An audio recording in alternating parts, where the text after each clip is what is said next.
one of the things that the dissenting theologians feel about this is that the Vatican reacted too quickly.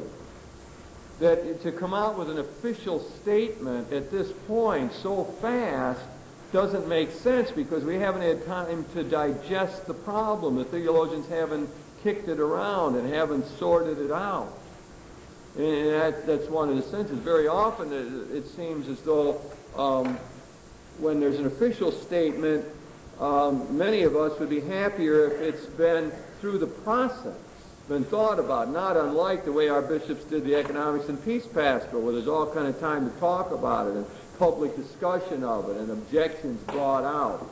And the feeling here is that we don't have the data on many of these questions yet. We don't know everything that's going on. So the question of timing is also in the whole mix. Even though Jim, we're looking at the idea of the magisterium as well, not only the model of the church, but the idea of what constitutes the magisterium and what its role is. Yeah, in the one context, of course, the magisterium is centered in the book of the bishops, and so they can make a statement without consultation with anyone else or looking at all the scientific data or whatever, whereas the majority of us have a different model of the church, also have a different idea of magisterium, and we want to see, or you say, a space of tension when you begin the scientific reality and the moral Yes. I think you're right in saying that there are perceptions what the role is. The word magisterium refers to the Pope in conjunction with all the bishops, college of bishops, the Pope as the head. The magisterium, that means the official teaching office in the church. There's a sense that, of course, the church as an institution and as a community needs that kind of structure. I mean, the obligation is to just pick 12, and among 12, one was the clear leader. And that what we do in the Catholics is continue that structure throughout history, so that Pope in union with the other bishops forming a collegial body is the continuation of the 12 in the New Testament with Peter as the head, and that's fundamentally a good thing to have. And that's been one of the strong points, I think, of the Catholic community. In fact, there's many people in the Protestant world who now say, well, that's something good. They liked when Pope John the 23rd was around, for example. I mean, there was many Protestants who said, well, if that's what a Pope's supposed to do, maybe we could latch on to that, or accept that kind of thing. And also, the idea of a focal point of unity, we find many Christians in the world saying, yeah, we need that. So one of the things they do is unify. They bring things together. And that's a major function. That begins to distinguish their role out from the theologians. And that's one of the things that's been hammered out over the years. Is now an official statement within the Catholic bishops in the United States have been working on. What is the relationship between the bishops and the theologians? Well, one way of starting to say that is that both are teachers in the church. The bishops are the official teachers, and their job is to conserve and keep the truth. Their job is to bring unity, to try to find some way of keeping it all together. Where the job of the theologians, they're also teachers, but their job is to be creative, to be checking out new questions, to be probing new areas. Their job is to figure out how to talk about the faith so that it's relevant for a new age. They have to figure out the new categories and the languages and the approaches, and they have to refocus their attention on the Scriptures and bring out things from the tradition to make them available for the people as a whole in their reflection and in their attempt to live a good life. So we begin to see two different functions there. And I think it's inevitable that there'll be tension between them, because the bishops are by nature and by right and by job ministry to conserve, hold it together. And the theologian's job is to keep probing and questioning and trying to advance our understanding and apply it. So now that's one way to begin to parse out what this role of the magisterium is. The other question is, should the magisterium be making dogmatic statements or not? Well, you know, the first time infallibility doctrine was defined was in 1870, and since 1870, it's been officially invoked only once, and that was with the doctrine of the Assumption. We had a whole 4 or 5 years of the Second Vatican Council with no new definitions, no new dogmas given. Humanae Vitae comes out, and the Pope explicitly says this is not meant to be an infallible dogma. So my mentor, Karl Rahner, felt that in the modern world, what the hierarchy had to do, the magisterium, was exercise restraint. That it shouldn't just go around and issuing new dogmas all the time. But that what it should be ready to do is lead, and to do so, though, with a sense that there might be other data coming forward. There might be other ideas to countenance dissent. Again, I'll go to the Catholic Bishop of the United States. It seems to me on the Peace and Economics Pastoral, they did that exactly right. They didn't sit in their offices one day and say, here's how you're supposed to do it. They consulted, went through a long process. And they didn't say, everything we wrote here is got to be held by every Catholic. They said, hey, look, some things in here are broad-based. They're general principles that we draw from our Gospels and from our tradition. We all should hold these things, like the dignity of human beings. But there's other things that are more specific, and they explicitly say we recognize that people of goodwill, Catholics of goodwill, might not agree with us on that. Now, that's the kind of model of how the magisterium could work in the modern world that people like my teacher, Karl Rahner, felt would be the optimal situation. They ought to function like that. And, there's other people who see it differently and say they want them to issue more dogmas and get it straighter and so on. The feeling of Rahner and others like that is that the magisterium will enhance its own prestige and draw forth greater respect if they consult and if they give good argumentations for their positions. That's what the theologians are saying on this in vitro thing. The argument's not compelling. The main argument is that every act of intercourse has to be open to both life and love. And they say, well, we just don't agree with it. Tell me the argument. It's the same thing on birth control. They say, well, if this is sinful, show us how it's a sin. Show us where it says in the Bible that this is wrong. Show us in the tradition, or give us a good argument why it's wrong. Who is hurt in the birth control thing? That's the way the liberal theologians have looked at it. And they keep saying that in today's world with educated people, you can't just say something and expect them to accept it. And therefore they say, if you want us to accept this idea of birth control or in vitro or many of the other questions, give better argumentation for it. It's not compelling. I mean, it's interesting that 80% of the members of the Catholic Theological Society of the United States would study these things and look at them and say, it's not convincing to me. The argument just doesn't wash. I don't see how the import of it. I don't think there's many people who at the essential argument level can really substantiate that or buy it or maybe understand why that has to be. Why does every act of intercourse have to be open to both things? To life and to love. Especially when very often it just by nature isn't open to life. All the infertile times. So why that in the argument is not compelling. So I would say when you think about how the magisterium is supposed to function, one of the questions is it needs to give good reasons for the positions it puts forward. Yeah. One of the things that struck me in classic theology, we have always talked about consensus fidelium, which is translated as the consensus of the faithful. Yeah. And if we have 80% of the faithful dissenting from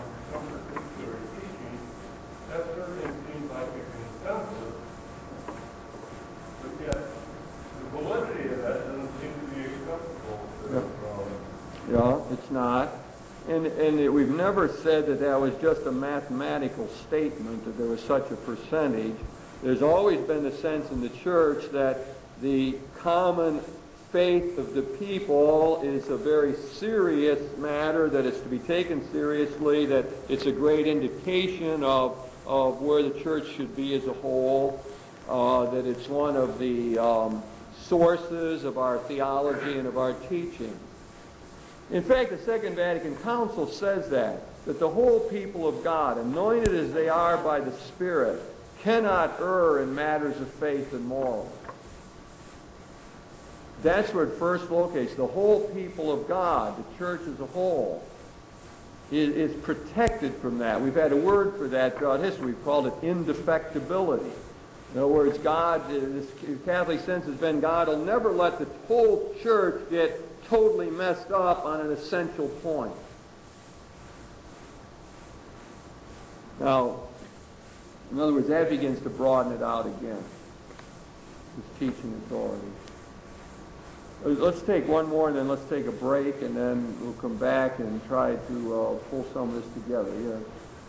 The contemporary mindset, fighting all these reasons, there's a class of practice like different, along with way things are. Well, the contemporary people say, well, I don't read this, I don't practice it. I mean, aren't they listening? Well, I would say, you got to take up the particular issues, and in any case, first of all, I would characterize it this way: that it's not that the contemporary people want arguments and the classicists don't. That's not a fair characterization. The classical, there's a mode of argumentation that's used by classical theology. And the mode of argumentation is very much based on what the church has said in the past, without asking its historical context. It was said there, and that's what we have to hold all the way down the line. That's part of the mode of argument. The other mode is very often to use in these complex questions where there's no clear biblical teaching on it, is a natural law argument. And that's been one of the great strengths of Catholic thinking all throughout history, has been that natural law arguments mean what I said before, that we think there's an intelligible structure in reality, that God set it up and organized it a certain way, and that the human mind can figure that out. And when the human mind figures that out, what reality teaches, then that's what we should do. That's fundamentally what the natural law has said. Now, the argument, and I think all Catholics accept that, the argument has been, when you look at reality, do you judge it in a sort of narrow physical sense or not? For example, the old argument was this. We have, God gave us our voice box or whatever mechanism to speak, and that was given to us as a physical organ to speak the truth. Therefore, to tell a lie is always wrong. So now harboring this Holocaust situation, you're harboring a Jew, and somebody comes, they want to put him in the extermination camp and say, you have a Jew in here. Now, the classical thought has to figure out how you ground that. The contemporary person says, well, of course you lie. You lie because there's another value at work here. Tell a lie because you want to keep say person. There's a high value. Contextual kind of argument. The natural argument says, well, hey, you got a box, you got to use it, speak the truth. Don't do it, it's wrong. That's the same argument used in the birth control thing. Well, we have generative organs. God gave generative organs to children, and to use them out and keep.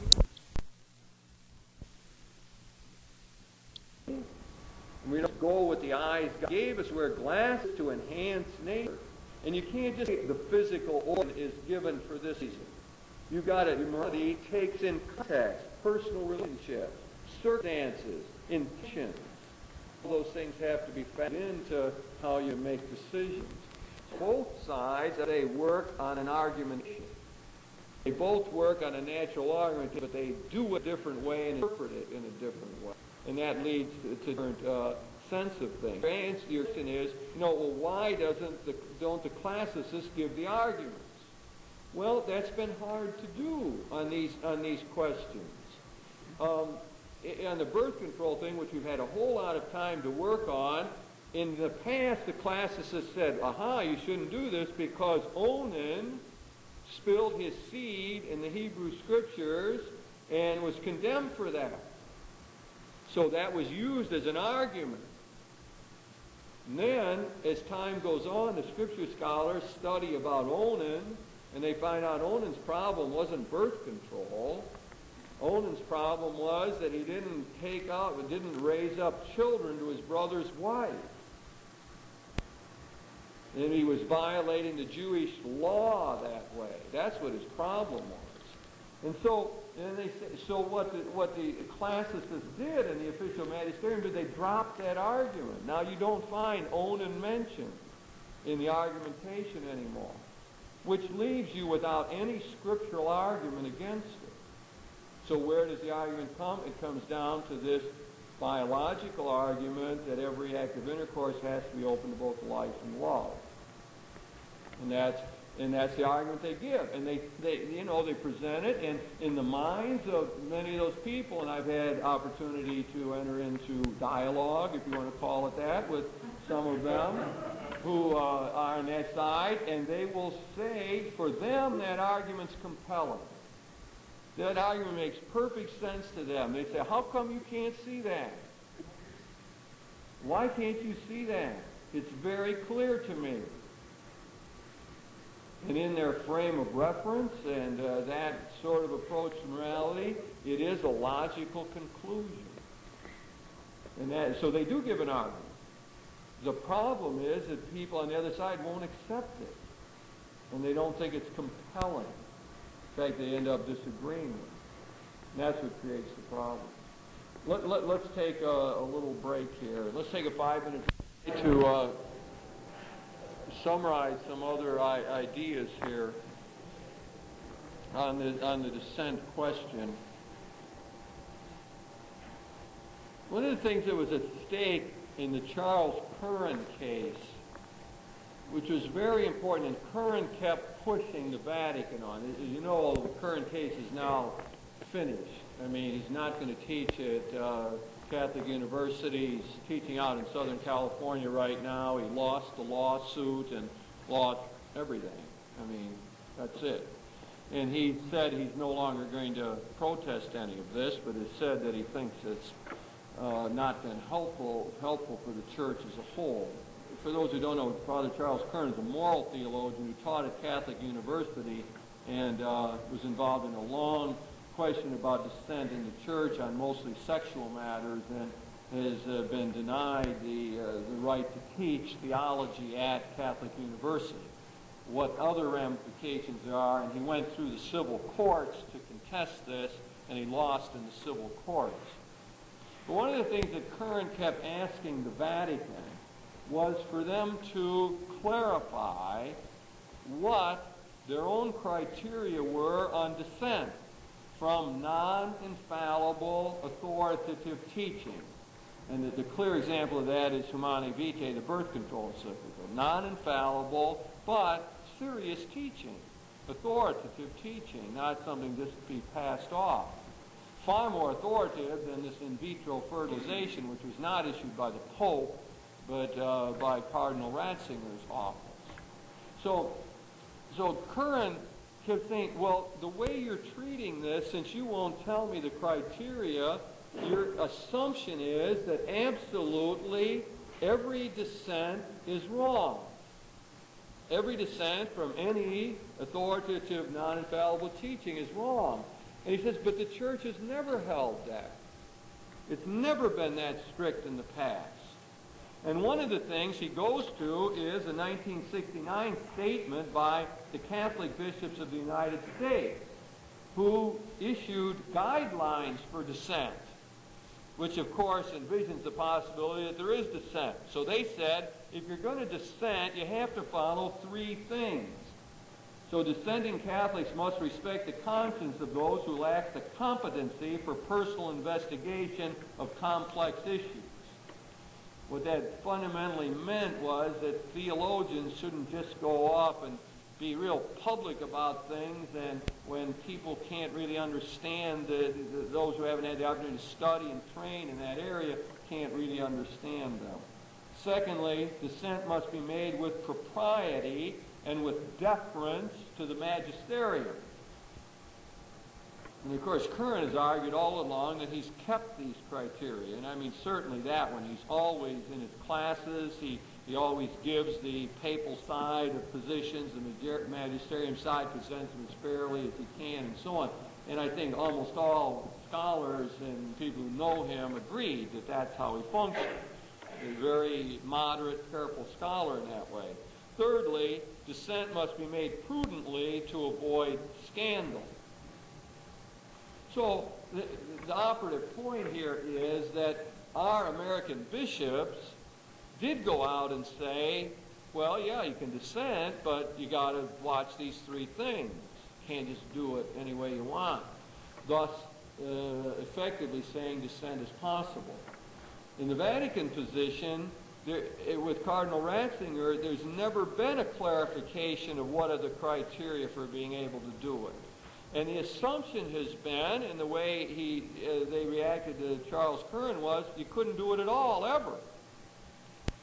So that raises the question, then what is a Catholic supposed to do who finds that they can't accept in good conscience? We've always said you got to follow your conscience. No matter what, in human affairs, in church things, you cannot go against your conscience. That's the final norm of morality. That's what we will be judged on, do we follow our conscience or not.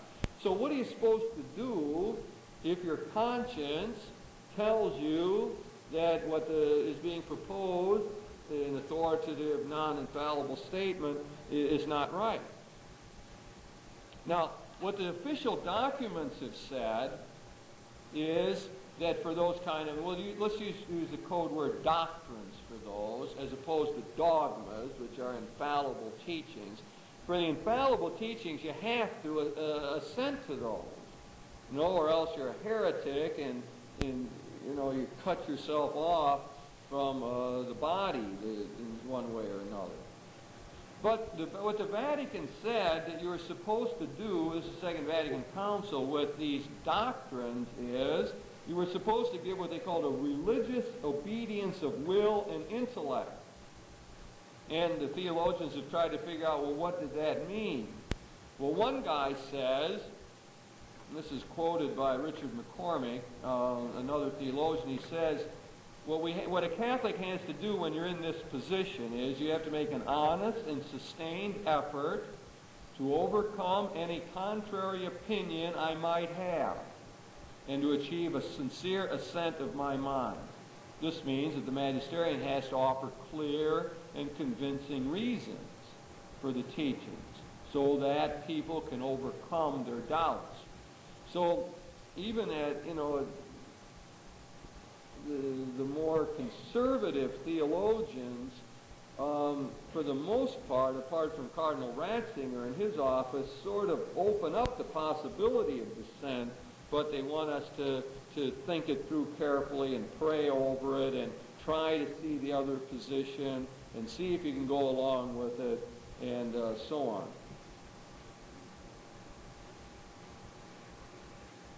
The Second Vatican Council said, quote, in the formation of their consciences, the Christian faithful ought faithfully to attend to the sacred and certain doctrine of the Church. Attend to. That's from the Doctrine on Religious Liberty. At the time, they debated the question of how they should phrase that. In the council, the other option was, would we say that the faithful ought to form their consciences according to this teaching of the Church? And they said no, they wouldn't give that strict a reading of it. They would go more gently and say you should attend to. That means that when we form our consciences, we're supposed to think about and consider and weigh in what the Pope and the bishops have said on these matters. Now let's take another thing, a key distinction in all this. And that is, it makes a difference the quality of the statements that are made and how close they are to the core teaching of the church as to how much weight we give it and how important it is to accept it into our thinking. So the core message of the faith has to do with belief in God, God's love for us, and the belief in Christ, and for us Catholics, the centrality of the Eucharist, and living out the law of love. Those are the essential things that form the core of our faith. Now, some things are very close to that. Other things seem to move very far away. I mean, something like the doctrine of purgatory, for example, seems to be at quite a distance from the core. On the other hand, belief in the ascension of Jesus seems to be very close to what the central message is all about. So it has different qualities in this. The Second Vatican Council said there is a hierarchy of truths. Some are more important than others. Some are closer to the core than others. Now, the other thing that's different is the quality of the statement. It's one thing for the Pope to consult for years and to say the whole church over many centuries has held this idea of the Assumption of the Blessed Virgin Mary, and so on, and we've got a long tradition of it, and therefore we proclaim this with great solemnity after having consulted with the bishops around the world, that this doctrine of the Assumption should be part of our understanding of what the faith's all about. On the other hand, this instruction on in vitro is given not by the Pope. It's given after the technology has been available for a relatively short period of time. It's even got sort of some qualifying phrases in it that say we have to keep thinking about it. In other words, if you're going to talk about dissent, it's a lot different to dissent from the doctrine of the Assumption than it is to dissent from this document on in vitro. And I think that has to be factored in when we figure out, well, what is it that we're supposed to be holding here as Christian people? Let me again see if that raises any questions or... Definition of magisterium, that formal and rigid.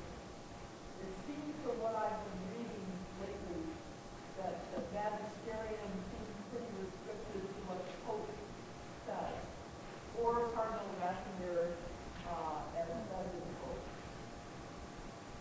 Now, for instance, does magisterium include the Catholic bishops of the United States when they write a pastoral? Yeah, I mean, I think it does have that broader connotation. The word magisterium, a Latin word, it means the teachers. The teaching body is what it really is. It already implies sort of more than one. It wouldn't be right to constrict it to just the Pope. And its fullest would mean the whole body of bishops with the Pope as the head. That would be the fullest expression of the magisterium. So the Vatican documents, we have documents of the magisterium being one of Yeah, Second Vatican Council? Yeah, I mean, if we're looking for what's been said in our century, that really is important and high-level teaching and is something we ought to hang on to, certainly it's the 16 documents out of Second Vatican Council, because they spent 5 years working on them, redid them over and over, all the bishops in the world. And the Pope promulgates it. I mean, it has tremendous weight. In my mind, it has more weight than a papal encyclical, where one man, the Pope, writes the thing.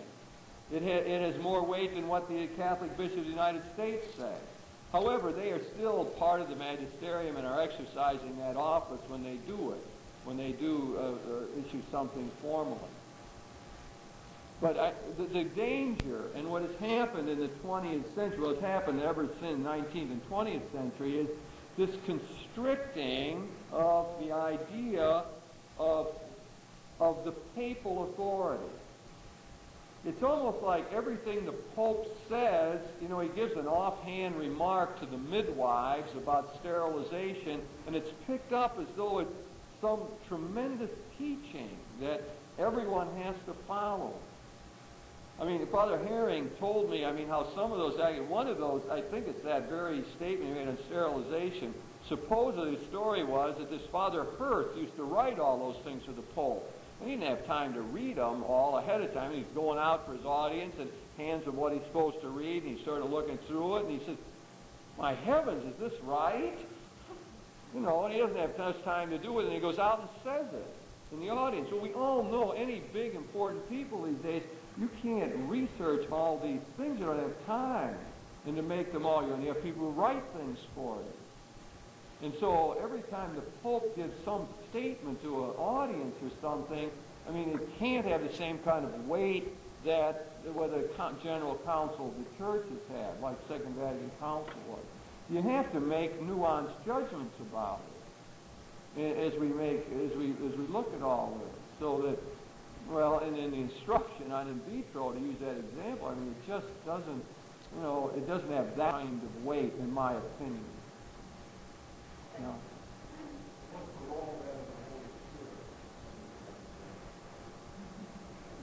Well, first of all, when you talk about the role of the Holy Spirit, I think we have to see the role of the Holy Spirit in the whole of the church. And I go back to my statement in the Second Vatican Council, that is, the whole church, the whole people of God, anointed as they are with the Spirit, cannot err in matters of faith. In other words, there's a guidance given to the whole church. That's our belief that Christ is with his church. He founded it, he's the head of it, and the inspiration of it, and the Spirit is that linkage. So that Jesus said, "Well, I send you the Spirit to help you understand all of this." Now, what we think is, our belief is that all the people in the church have a charism. That's a Greek word that Paul used, meant a free gift of the Spirit, which is to be used to build up the church, to build up for the common good, as 1 Corinthians says. So everyone's got a charism. So we would say that the people who are bishops and pope and part of the magisterium, that's their charism. That means they have free gift of the Spirit, and the Spirit is with them in carrying out their office. Now, that does not mean that everything they ever say or do is automatically right or on target. I don't think we've got that kind of, there's never been that kind of expectation. We've always had, there's been a long history of popes whose behavior has not been exemplary. We've got a long history of statements made by popes who just don't hold water, that, no one accepts anymore. Boniface VIII, who Dante put into hell, said things like, that there was no salvation. No one could be saved unless they explicitly accepted the Pope as the vicar of Christ.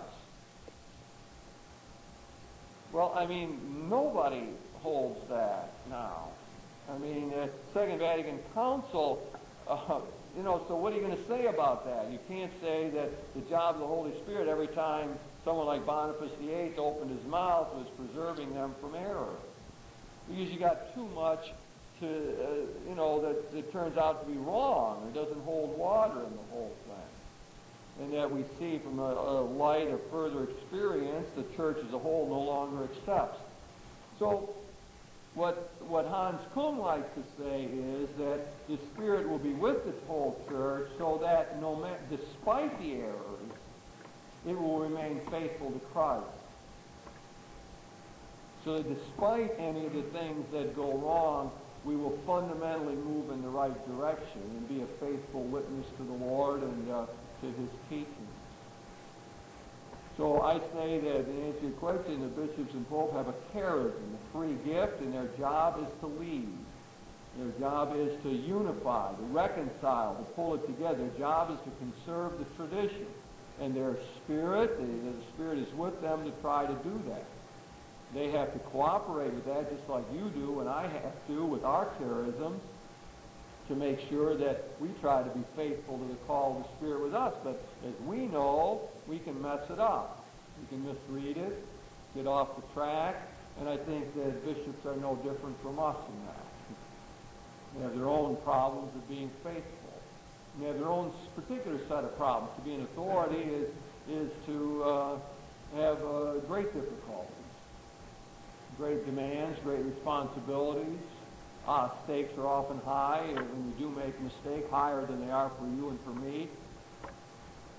So, tough job in that sense. But we can't say that the fact that they have the Spirit preserves them from error every time they open their mouth.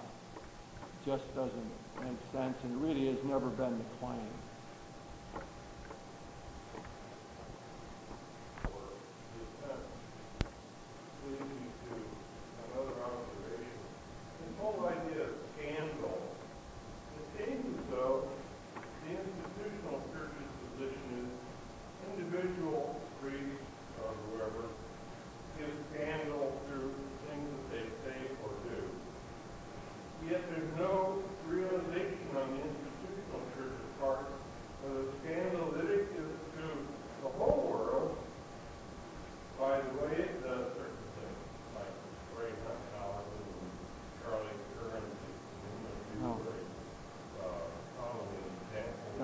There's a lot of ways to give scandal. That's right. And one of the ways at times is silence. Now, I must say that I often feel that personally when I would be discussing some of these issues. There's some people on this in vitro question who are in a position of being infertile couples. They're wrestling with that in their conscience.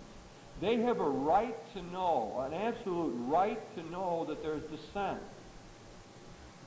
I would say as a priest, I would be doing a disservice to them if I simply repeated what the instruction says.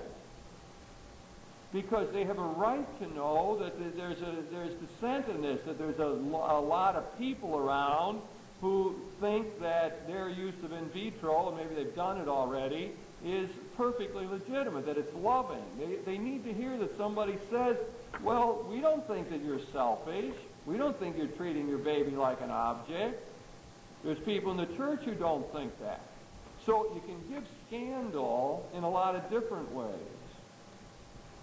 One of the ways is failing to speak up, it seems to me, or to be silent. I must say, I often feel that need, both in private counseling and in a public situation like this, or teaching, that there's a responsibility for any teacher to give the full range of opinions that exist within the church, the full range of legitimate opinions. And certainly when you got 80% holding something, you can't try to hide that. And that needs to be done. So any young couple getting married needs to hear the church's full position on birth control. The church's real position is that we're split. And the problem is, if you identify church with Pope, then you're off the track right away. The whole church has got difference of opinion on this question and many other ones. And as Charlie Curran likes to say, it's a big church. And needs to be room. I must say that there was a gentleman who attacked me very strongly not long ago. He pretty much wanted to get rid of me, I guess is what you would say. And so I wrote him a letter, and I said, well, he was upset with some things I said about this very topic, as a matter of fact. And so I said, let's sit down. I said, I'll buy you lunch, and we'll talk it over. So, sure enough, he called up and says, well, I'll take you up on that.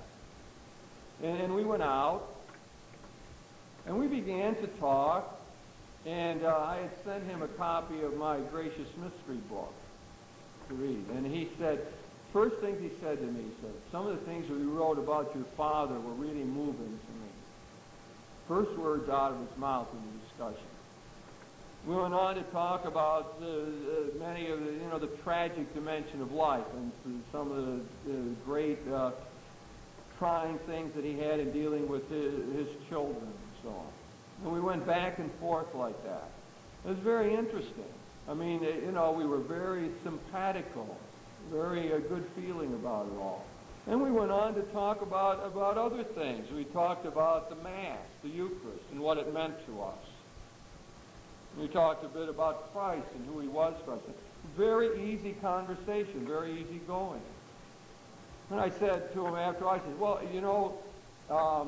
we were supposed to talk about some other things too, what about all these other charges you've leveled against me and so on?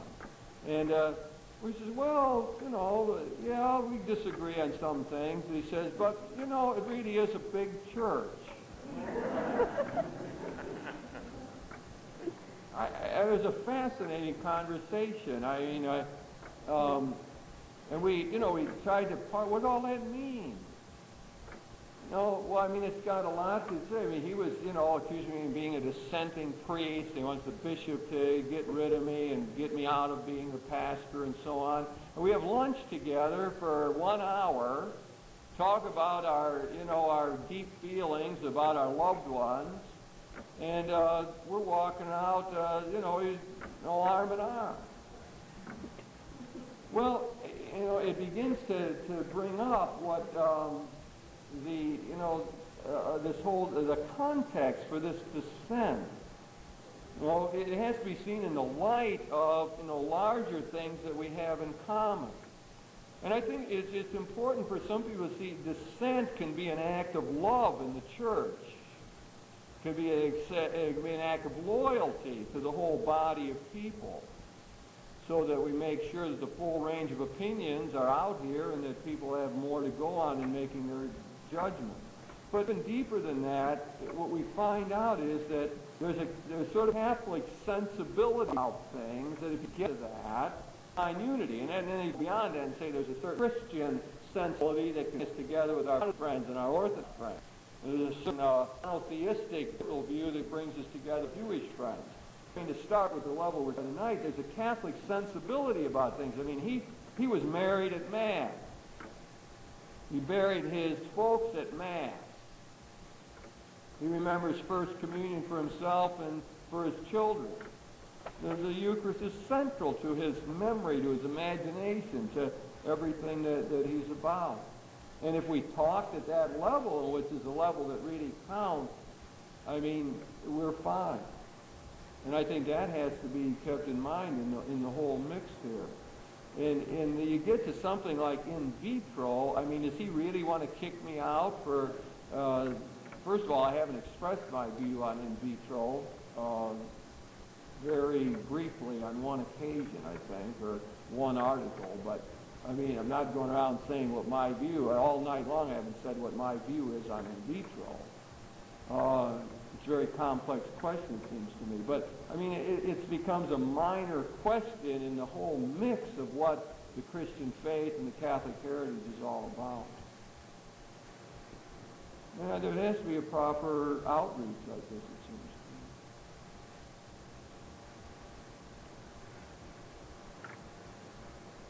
to me. See if I had other things here that... I had a lot more things, but I'm not sure we need to... When you have dissent that is caused within the church, what's your recommendation for healing that? Have lunch together.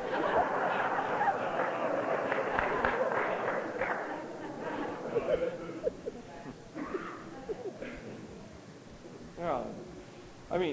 If we're looking at historically, where that happens is, in the great breaks in the church, the one that we still wrestle with is the one of the break with the Orthodox.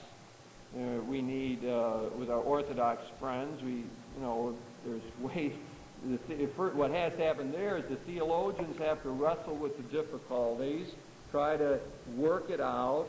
Then you need leaders who are willing to reach across history and across the divide and try to be close to one another, to reconcile.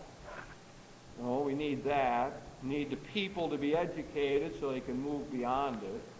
Same thing when you look at the great split with the Protestant Reformation. I mean, we've learned a lot. We've had, ever since the Second Vatican Council, we've had theologians working constantly on the differences between the Protestants and the Catholics.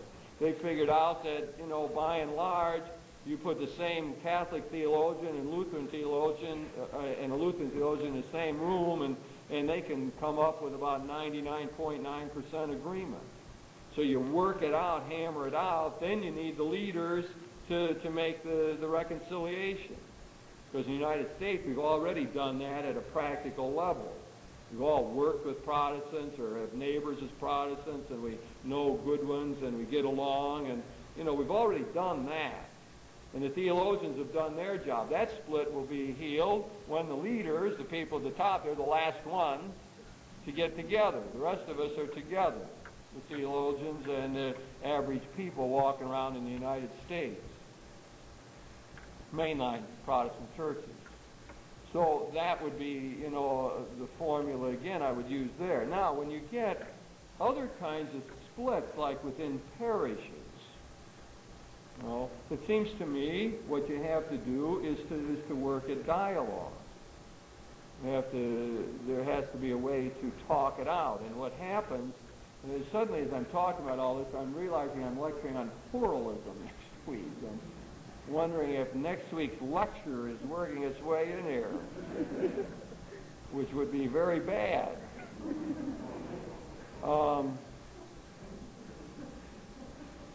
Maybe next week's lecture will have to change or something. But the key is exactly the story at lunch.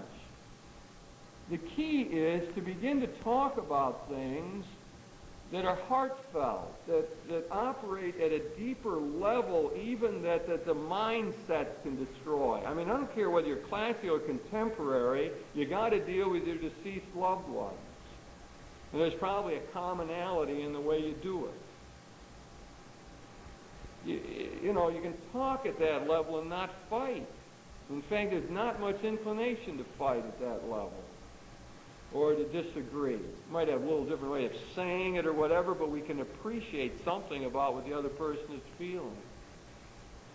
And so I say, if we can talk at that level, fine. Then the next thing we want to do is talk at the core level, the stuff that's really essential. Tony Padovano wrote an article saying that, if there's whatever it is that we're going to hold in common, it's got to be stuff that, it can't be just peripheral things. I mean, we don't want to divide over purgatory or novenas or something. I mean, they're not close enough to the center.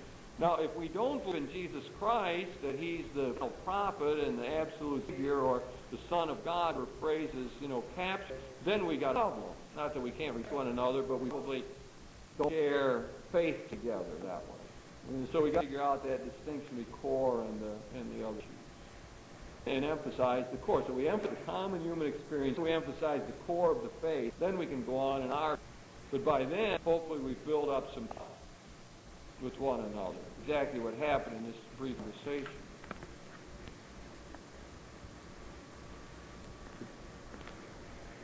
Lecture. I think that we probably have to stop. For those who are interested in contemporary theologians, there's a blurb on it on the table, and also out there if you want to look at it. And we'll meet here next week, and the park should be relatively empty as it was tonight.